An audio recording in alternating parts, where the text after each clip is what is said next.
Hello friends, welcome back to GK Prince Academy. तो हम लोग डिस्कस कर रहे थे यूथ कंपटीशन टाइम्स के UP SSC VDO re exams के प्रैक्टिस सेट का। और इसमें अगर हम बात करें इस बुक में तो जीके के टोटल इसमें 15 प्रैक्टिस सेट जो दिया गया है वो जीके का कंप्लीट हो चुका है। ठीक है, इसमें हम जो देख रहे थे वो था हिंदी के पोर्शन का। हिंदी में पोर्शन की बात करेंगे तो हिंदी में 2 पेपर इसमें कंप्लीट हो चुका है। आज की इस वीडियो में हम इसका तीसरा पेपर देखने वाले हैं। ठीक है, इसमें 7 सॉल्व पेपर हैं और 8 जो है प्रैक्टिस सेट हैं। तो सॉल्व पेपर को हम शुरुआत कर रहे थे 2018 का पेपर जो है पहला वाला जो है और दूसरा वाला 2018 प्रथम पाली दूसरे पाली जो 23 दिसंबर को हुआ था ये हो चुका है।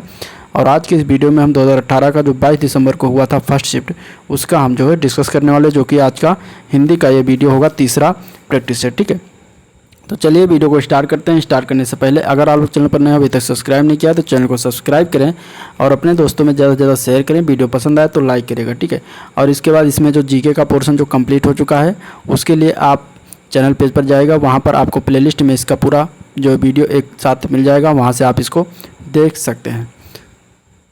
तो हिंदी के प्रश्न पत्र की बात करेंगे तो पहला जो क्वेश्चन है वो हिंदी परिज्ञान एवं लेखन योग्यता में गद्यांश दिया गया है और गद्यांश को पढ़ के क्वेश्चन देना है का आंसर देना है। ठीक है, तो चलिए क्वेश्चन की तरफ देखते हैं। गद्यांश पढ़ लीजिएगा। किससे रहित राज्य का किस काम का, इसमें क्वेश्चन दिया गया कि किससे रहित राज्य किस काम का, ये गद्यांश को पढ़ के बताना है। ठीक है, तो इसमें अगर हम आंसर की बात करेंगे तो आंसर हो जाएगा सी पार्ट। ठीक है, सी पार्ट में क्या देगा, प्रियजनों से रहित प्रियजनों से रहित राज्य जो होता है वो किस काम का होता है, तो आंसर आपका इसमें सी पार्ट हो जाएगा। जगत का अर्थ क्या होगा, तो जगत का अर्थ होता है संसार, आंसर बी पार्ट हो जाएगा। ठीक है, नेक्स्ट क्वेश्चन देखते हैं। तो निष्फल का क्या आशय है, निष्फल का अर्थ क्या है ये बताना है। तो निष्फल का अर्थ निष्फल मीन्स व्यर्थ होता है, आंसर इसका डी पार्ट हो जाएगा। ठीक है, सुख के खेत को हरा भरा और प्रफुल्लित करने का अर्थ क्या है, तो इसका अर्थ होता है जीवन को सुखमय बनाना। ठीक है, आंसर इसका क्या हो जाएगा, ए पार्ट हो जाएगा। नेक्स्ट क्वेश्चन देखते हैं। अगला प्रश्न है निम्नलिखित में से कौन सा दीर्घ स्वर है। तो ये सारे क्वेश्चन 2018 के पेपर में पूछा गया था हिंदी में। तो दीर्घ स्वर की बात कर रहा है तो इनमें से दीर्घ स्वर की बात करेंगे तो बड़ी ई जो होता है ये दीर्घ स्वर होता है, तो आंसर बी पार्ट हो जाएगा।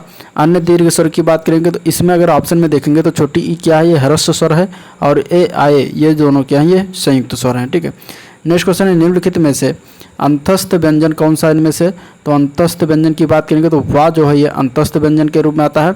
दिए गए व्यंजनों में क्या है, वाह अंतस्थ व्यंजन है।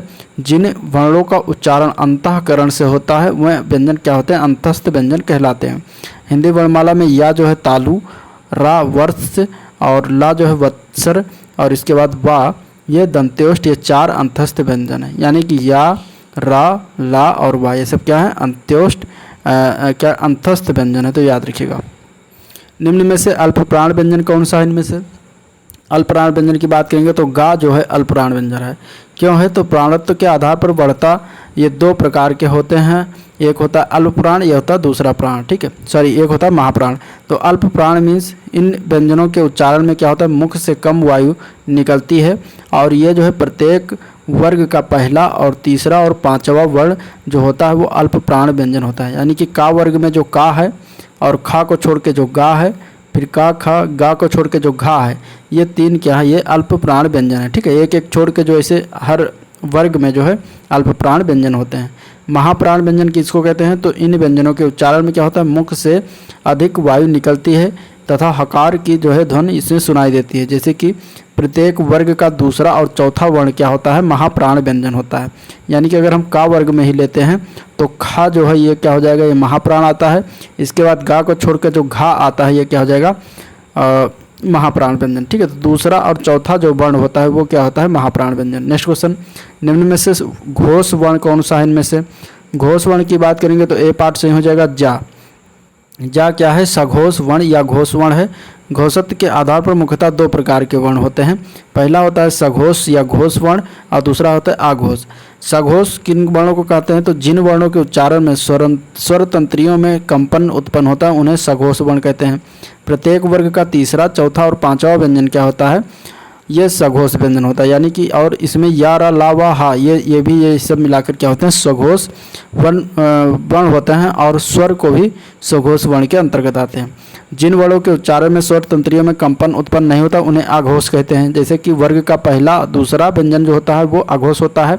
सा सा सा ये तीनों सा क्या है, अघोष में आते हैं। ठीक है, ये हो गया। नेक्स्ट क्वेश्चन है, निम्नलिखित में से कौन सा वर्ण ओष्ठ वर्ण कौन सा है इनमें से? तो ओष्ठ की बात करेंगे तो छोटा ऊ जो है ये ओष्ठ वर्ण के अंतर्गत आता है। आंसर डी पार्ट हो जाएगा। देख लेते हैं कुछ इंपॉर्टेंट। कंठ जो वर्ण है ये कौन कौन से हैं? तो छोटा आ, बड़ा आ, का वर्ग और हा ये सब कंठ में वर्ग के अंतर्गत आते हैं। तालु कौन कौन से वर्ण आते हैं? तो तालु में जो देखा जाएगा तो छोटी ई, बड़ी ई, चा वर्ग और या और शा ये क्या है, ताल वर्ग के अंतर्गत आते हैं। ठीक है, मूर्धा वर्ग की बात करेंगे तो इसमें जो है री, टा वर्ग और रा और सा ये आते हैं। ओष्ठ की बात करेंगे तो छोटा ऊ, बड़ा ऊ और पा वर्ग आता है। दंत की बात करेंगे तो ता वर्ग, ला और सा आता है। ठीक है, इसके बाद नासिका की बात करेंगे तो इसमें अंग, अंगा और इसके बाद या, ड़ा और ना और मा ये सब नासिका के वर्ग के अंतर्गत आते हैं। ठीक है, निम्नलिखित में से योग रूढ़ शब्द कौन सा है? योग रूढ़ शब्द है जो जलज। जलज क्या है? योग रूढ़ शब्द है। क्या क्यों है? क्योंकि इसका परिभाषा देखते हैं तो जो शब्द यौगिक तो होते हैं परंतु जिनका अर्थ रूढ़ यानी विशेष अर्थ हो जाता है, अर्थात ये समान अर्थ न प्रकट कर किसी विशेष अर्थ को प्रकट करते हैं तो योग रूढ़ शब्द कहलाते हैं। जैसे कि जलज, जलज मीन्स जल में उत्पन्न होने वाला, अर्थात क्या हो जाएगा, कमल तो एक अलग ये अर्थ निकालता है कमल का, इसलिए ये योग रूढ़ शब्द हो गया। ठीक है, लंबोदर जो है लंबा है उदर जिसका, गणेश तो ये भी एक अलग अर्थ निकालता है तो ये भी जो है योग रूढ़ शब्द हो जाएगा। नीलकंठ ऐसे है, नीला है कंठ जिसका, अर्थात शंकर की बात कर रहा है तो ये भी योग रूढ़ शब्द के अंतर्गत आ जाएगा। ठीक है, नेक्स्ट क्वेश्चन देखते हैं। महोत्सव का संधि विच्छेद कौन सा होगा? तो महोत्सव का संधि विच्छेद जो है महा प्लस उत्सव, सी पार्ट में जो दिया गया है ये हो जाएगा राइट आंसर, सी पार्ट। ठीक है, महा प्लस उत्सव का सही संधि विच्छेद है महोत्सव का और यह गुण संधि का उदाहरण है। ठीक है, इस संधि के नियमानुसार अगर देखेंगे तो छोटा या बड़ा के पश्चात लग या दीर्घ यानी कि छोटी ई, छोटा ऊ या री आए तो दोनों के स्थान पर क्रमशः ए, ओ और अर हो जाता है। अगला प्रश्न है, बैलगाड़ी में कौन सा समास है? बैलगाड़ी में समास की बात करेंगे तो तत्पुरुष समास हो जाएगा। ठीक है, बैलगाड़ी में कौन सा है? तत्पुरुष समास है। इस समास में क्या होता है, बाद का जो होता है पद वो होता है प्रधान। ठीक है, और दोनों पदों के बीच कारक चिन्ह का लोप होता है, जैसे कि राजकुमार शोकग्रस्त। द्वंद्व समास कौन होता है? तो इस समास में दोनों पदों की प्रधानता होती है तथा विग्रह करने पर और अथवा या एवं लगता है, जैसे कि नदी नाले, नदी और नाले, गुड़ दोष, गुड़ और दोष, तो ये सब क्या है, द्वंद्व समास है। द्विगु समास में क्या होता है, पहला पद जो होता है वो संख्यावाचक विशेषण होता है और इसमें समूह या समाहार का बोध होता है, जैसे कि सप्त सिंधु, तो इसमें क्या हो जाएगा, 7 सिंधुओं का समूह, इसमें 7 जो आ गया पहला संख्यावाचक। त्रिलोक में तीनों लोकों का समाहार, तो ये भी जो है संख्यावाचक आ गया तो द्विगु समास के अंतर्गत आएगा। ठीक है, अव्यय भाव समास की बात करेंगे तो पहला पद क्या होता है, अव्यय तथा प्रधान होता है, तो वहाँ पे अव्यय भाव होता है, जैसे कि प्रतिदिन, अनुरूप, ठीक है, यथाशक्ति, ये सब क्या हो जाएंगे, अव्यय भाव समास के उदाहरण हैं। अब अगला प्रश्न देखते हैं। अगला क्वेश्चन देखते हैं, तो आगमन में कौन सा उपसर्ग है? आगमन में उपसर्ग की बात कर रहा है तो बड़ा आ उपसर्ग हो जाएगा, आंसर क्या हो जाएगा, ये पार्ट हो जाएगा बड़ा आ। ठीक है, अगला क्वेश्चन देखते हैं, तो रसोईया में प्रत्यय कौन सा है? तो रसोईया में ईया प्रत्यय लगता है, आंसर बी पार्ट हो जाएगा। प्रत्यय जो होता है शब्द के बाद में लगता है और उपसर्ग जो होता है शब्द के पहले लगता है। ठीक है, ईया प्रत्यय से बनने वाले अन्य शब्द की बात करें तो जड़िया, बढ़िया, घटिया, ये सब ईया शब्द से बनने वाले, ईया प्रत्यय से बनने वाले शब्द हैं। ठीक है, इनमें से कौन सा तत्सम शब्द है? तो तत्सम शब्द की बात करेंगे तो ए पार्ट हो जाएगा, क्षेत्र। क्षेत्र जो होता है वह तत्सम शब्द होता है, इसका तद्भव क्या होता है, खेत होता है। और गधा, गाय और घर ये तद्भव शब्द हैं, इनका तत्सम देखेंगे तो गधा का गर्धव हो जाता है, गाय का गो हो जाता है, घर का ग्रह हो जाता है, ये सब तत्सम शब्द हो जाते हैं। ठीक है, निम्नलिखित में से कौन सा तद्भव शब्द है? तो इसमें से अगर देखेंगे तो जीव जो है ये तद्भव शब्द है। जीव क्या है, तद्भव शब्द, इसका तत्सम क्या होता है, जिह्वा होता है। बाकी सारे जो लिखे हुए हैं ये सब क्या है, तत्सम शब्द हैं। ठीक है, नेक्स्ट क्वेश्चन, निम्न में से कौन सा शब्द देशज है? इनमें से तो कटोरा शब्द जो है वो देशज है। ठीक है, कटोरा शब्द क्या है, देशज है। अन्य देशज शब्द की बात करेंगे तो तेंदुआ, चिड़िया, कटोरा, अंडा, खखरा, ठेठ, ठुमरी, चषक, ये सब क्या है, देशज शब्द के अंतर्गत आते हैं। गोबर, घोड़ा, हल्दी, ये सब क्या है, तद्भव शब्द हैं। इनका तत्सम देखेंगे तो गोबर का गोमय, घोड़ा का घोटक और हल्दी का हरिद्रा जो होता है तत्सम होता है। ठीक है, अगला प्रश्न, निम्नलिखित में से कौन सा विदेशी शब्द है? तो इनमें से जो है टिकट शब्द क्या है, विदेशी शब्द है, जो कि ये अंग्रेजी शब्द से आया, अंग्रेजी भाषा से आया है। जबकि मध्य, मयूर और वचन ये सब क्या है, तत्सम शब्द हैं। अगले प्रश्न में निम्नलिखित में से संज्ञा शब्द बताना है। तो सभा क्या होती है? संज्ञा शब्द होता है। तो सभा संज्ञा ये समूहवाचक संज्ञा का रूप है। बाकी अन्य जो है हरा, पतला, गहरा ये सब विशेषण है। ठीक है, नेक्स्ट क्वेश्चन। अगला प्रश्न देखते हैं। तो निम्न में से सर्वनाम शब्द इनमें से कौन सा है? सर्वनाम शब्द की बात करेंगे तो कौन जो इसमें जो दिया गया है ये सर्वनाम शब्द है। ठीक है, कौन कौन सा सर्वनाम है? प्रश्नवाचक सर्वनाम है। जबकि नींद, रोग, सफाई ये सब संज्ञा है। नेक्स्ट क्वेश्चन है, दिए गए में से विशेषण शब्द बताना है। तो विशेषण शब्द जो है इसमें उचित शब्द क्या है? ये विशेषण है। ठीक है, उचित क्या है? विशेषण है और ये गुणवाचक विशेषण है। और बाकी जो है लड़कपन, कठोरता और घबराहट जो दिया गया है ये शब्द संज्ञा है और भाववाचक संज्ञा है। ठीक है, गुणवाचक विशेषण के अन्य उदाहरण की बात करें तो नया, पुराना, कपटी, पतला, प्राचीन ये सब गुणवाचक विशेषण के अंतर्गत आते हैं। ठीक है, नेक्स्ट क्वेश्चन देखते हैं। अगला प्रश्न है, निम्नलिखित में से कौन सा जो है प्रेरणार्थक क्रिया है? इनमें से प्रेरणार्थक क्रिया की बात करेंगे तो गिराना जो है ये प्रेरणार्थक क्रिया के अंतर्गत आता है और ये शब्द जो है प्रथम प्रेरणार्थक क्रिया है। प्रेरणार्थक क्रियाओं के दो रूप हैं, जैसे कि गिरना से गिराना या फिर गिरवाना। ठीक है, गिरना से क्या बनता है? गिराना या फिर गिरवाना। दोनों क्रियाएं एक के बाद दूसरी प्रेरणा में है। प्रेरणार्थक क्रियाएं सकर्मक तथा अकर्मक दोनों क्रियाओं द्वारा बनती है। मूल क्रिया में आना जोड़ने से प्रथम प्रेरणार्थक और वाना जोड़ने से क्या होता है? द्वितीय प्रेरणार्थक क्रिया बनती है। जैसे कि कर में अगर आना जोड़ेंगे तो कराना हो जाएगा, यह प्रथम प्रेरणार्थक हो जाएगा, और करवाना जब होगा बनाएंगे तब ये द्वितीय प्रेरणार्थक के शब्द हो जाएंगे। ठीक है, नेक्स्ट क्वेश्चन है, निम्न में से अव्यय शब्द कौन सा है? अव्यय शब्द की बात करेंगे तो इसमें ठीक जो शब्द दिया गया है बी पार्ट में ये अव्यय के अंतर्गत आता है। ठीक है, तो आंसर आपका बी पार्ट हो जाएगा। जिन शब्दों में लिंग, वचन, कारक, पुरुष के कारण कोई परिवर्तन नहीं होता उसे अव्यय कहते हैं। जैसे कि जब, तब, अभी, इधर, उधर, ठीक, वाह, आह, एवं, किंतु, परंतु ये सब क्या है? अव्यय शब्द के उदाहरण हैं।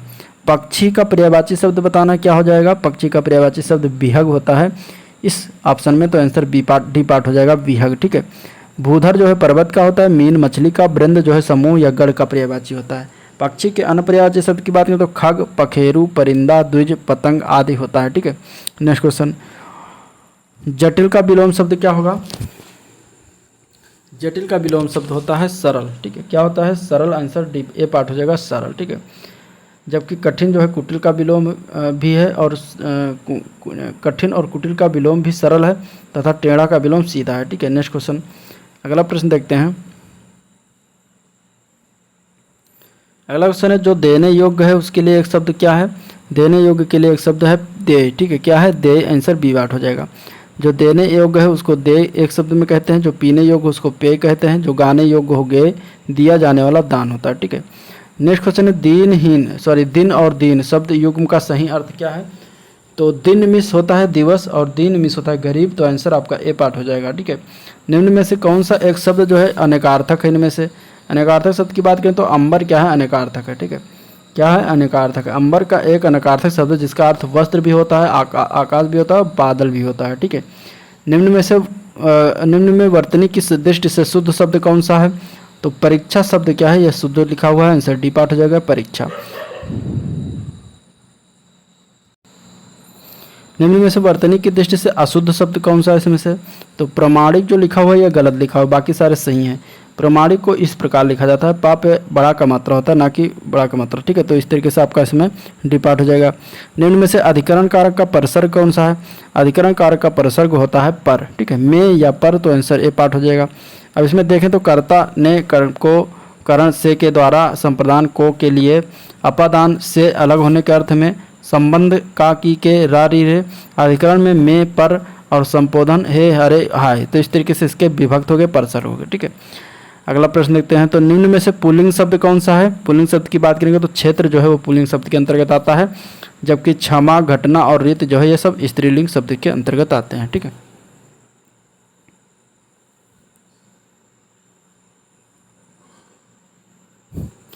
अगला प्रश्न देखते हैं। निम्न में से स्त्रीलिंग शब्द कौन सा है? स्त्रीलिंग शब्द की बात करेंगे तो गरिमा शब्द क्या है? स्त्रीलिंग के अंतर्गत आता है। बाकी दुख, लेख, स्पर्श ये सब क्या है? पुल्लिंग शब्द हैं। किसका प्रयोग सदैव जो है बहुवचन में होता है? तो दर्शन का प्रयोग क्या होता है? सदैव बहुवचन में होता है, तो आंसर इसका ए पार्ट हो जाएगा। ठीक है, सदैव बहुवचन में प्रयुक्त होने वाले कुछ अन्य शब्द की बात करें तो बाल हुआ, प्राण है, आंसू है, होश है, हस्ताक्षर आदि है। ठीक है, एक वचन में प्रयुक्त होने वाले शब्द जो है माल, सोना, जनता, सामग्री, हमेशा एक वचन में ये प्रयुक्त होते हैं। निम्न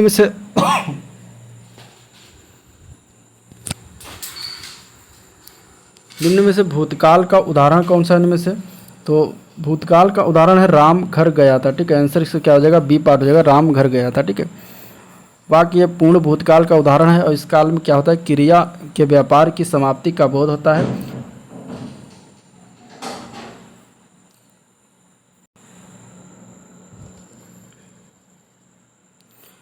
जबकि मैं जाता हूँ वो आ रहा है वर्तमान काल का, तथा वह पुस्तक पढ़ेगा भविष्य काल का वाक्य है। निम्न में से भाववाच्य कौन सा है? इनमें से भाववाच्य के उदाहरण की बात करें तो मोहन से बैठा नहीं जाता, ये भाववाच्य का उदाहरण है। आंसर सी पार्ट हो जाएगा। जिस वाक्य में क्रिया कर्ता व कर्म को छोड़कर भाव के अनुसार हो उसे भाववाच्य कहेंगे। मोहन से बैठा नहीं जाता वाक्य में बैठा नहीं जाता से एक भाव स्पष्ट हो रहा है और इस वाक्य में कर्ता कर्म और की प्रधानता का बोध नहीं हो रहा तथा क्रिया भाव के अनुसार है, अतः यह वाक्य भाववाच्य का उदाहरण है। ठीक है, मोहन पुस्तक पढ़ता है तथा श्याम पत्र लिखता है, एक कृतवाच्य है और पत्र लिखा जाता है, इसमें कर्मवाच्य हो जाएगा। अगला क्वेश्चन है निम्नलिखित कौन सा वाक्य मिश्र वाक्य का उदाहरण है इनमें से? ठीक है, मिश्र वाक्य की बात कर रहा है तो इसमें राइट आंसर क्या हो जाएगा? राइट आंसर की बात करेंगे तो डी पार्ट हो जाएगा। ठीक है, डी पार्ट दिया जाएगा। कौन सा इसमें है डी पार्ट में? जब सवेरा हुआ तब हम बाहर लोग गए, ये क्या हो जाएगा? ये मिश्र वाक्य का उदाहरण है। आंसर इसमें डी पार्ट हो जाएगा। ठीक है,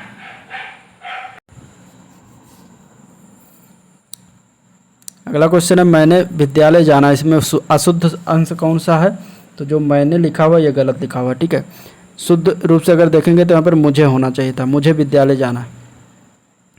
प्रश्न चिन्ह कौन सा इनमें से है? तो प्रश्न चिन्ह की बात करेंगे तो बी पार्ट में जो दिया गया है ये प्रश्न चिन्ह का जो है चिन्ह है, आंसर इसमें बी पार्ट हो जाएगा। ठीक है, आसमान फट जाना, इस मुहावरे का सही अर्थ क्या होगा? तो अचानक आफत आ पड़ना इसका सही अर्थ होता है, आंसर डी पार्ट हो जाएगा। ठीक है, स्वावलंबी होने के लिए सही मुहावरा कौन सा है इनमें से? स्वावलंबी होने के लिए सही मुहावरा है पैरों पर खड़े होना। ठीक है, आंसर क्या हो जाएगा? इसका सी पार्ट हो जाएगा।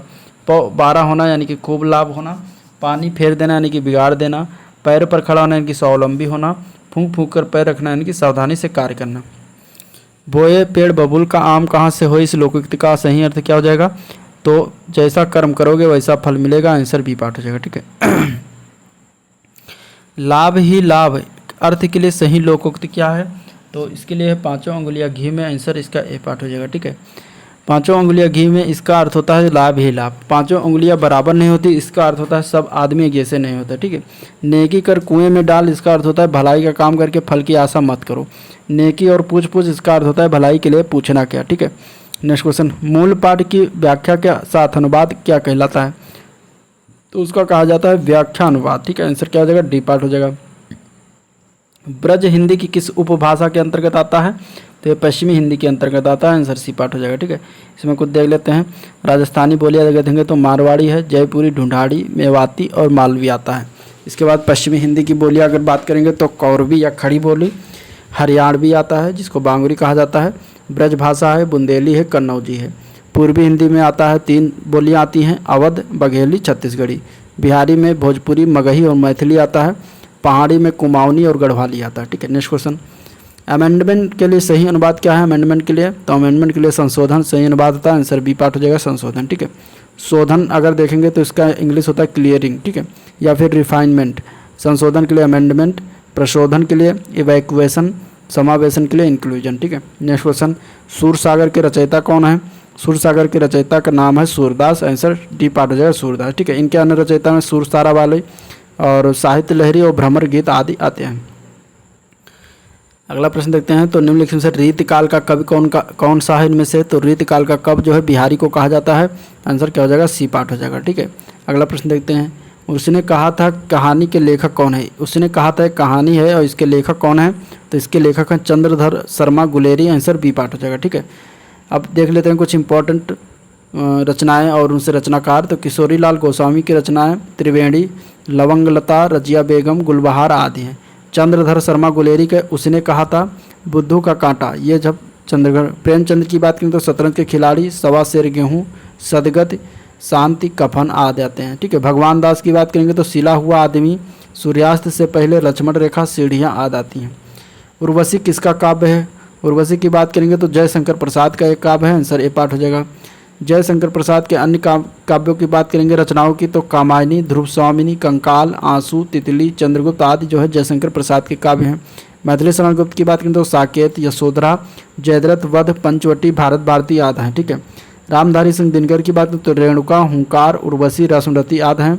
महादेवी वर्मा की यामा, नीरजा, दीप शिखा ये सब हैं। और उर्वशी जो है दिनकर की गीत, नाट्य तथा प्रसाद का प्रबंध का काव्य है। ठीक है। प्रसाद में जयशंकर प्रसाद और दिनकर मिश्र रामधारी सिंह दिनकर।